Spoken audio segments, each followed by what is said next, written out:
late, I was wringing my hands and crying.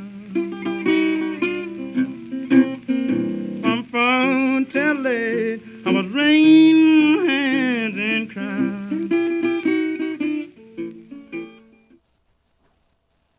The law of the United States is drawn from many sources, such as the code of other nations, notably Great Britain, as well as from the theories of legal scholars and philosophers. As the nation's law evolved, much of the country's social structure came into being, as can be seen in the Declaration of Independence, the Constitution, and other literature published during the nation's earliest years. Through this social structuring, the law created the status of many groups in society. Using statutes and judicial decisions, the degree of various groups' power was defined. The essence of a group's citizenship, how fully it was included in society or the limitations it faced, was set and enforced by law.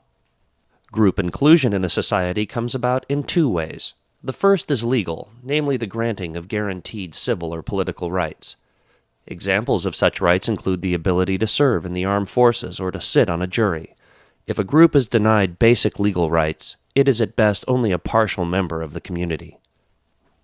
Many groups have lived in the shadowland of denial throughout the history of the United States. For instance, such was the long case for women, who won the right to vote only in 1920. In the Jim Crow era, African Americans were relegated to an even more limited status, despite having been granted the right to vote in 1870. During this time, African Americans were a disenfranchised class of partial citizens, living under the power of the American government, but denied many of its protections. The second aspect of group citizenship is cultural. For a group to enjoy full citizenship in a cultural sense, the majority holding political power must recognize the group belongs. This is much more subtle than rights granted by law, and it is partly because the concept is so intangible that it is so important. The identity of any nation, the way it draws its circle of civic belonging, is almost always defined by a set of often unspoken ideals. From the colonial era to our own time, one of the main ideals embraced by American culture is that for a group to become a full member of society, it must be seen as a people of law.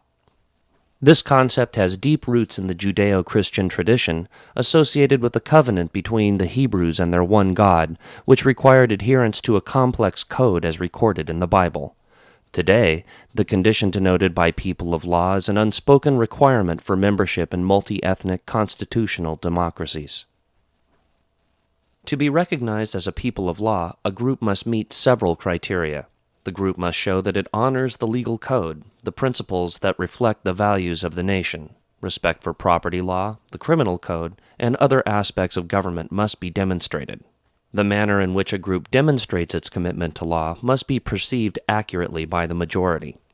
In the case of Muslim women, for instance, the wearing of a burqa is their expression of adherence to Islamic law, but in American society it is seen as a form of oppression. Similarly, Catholics, who concurrently share loyalty with their home country and the Vatican, have also faced misunderstandings and mistrust through their demonstrations. Through actions and perceptions, a group must ultimately be deemed by the majority as worthy of the law and its protection.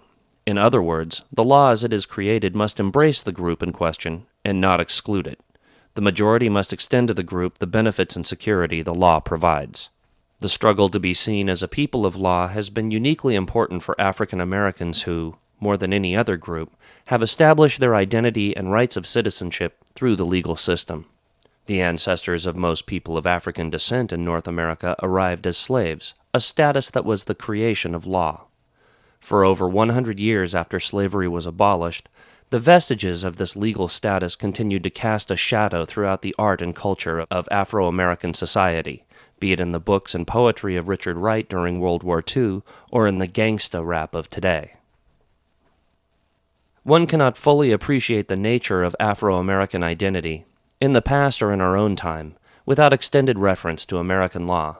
It is for this reason that the history of black trials so closely traces the history of black civic inclusion in general.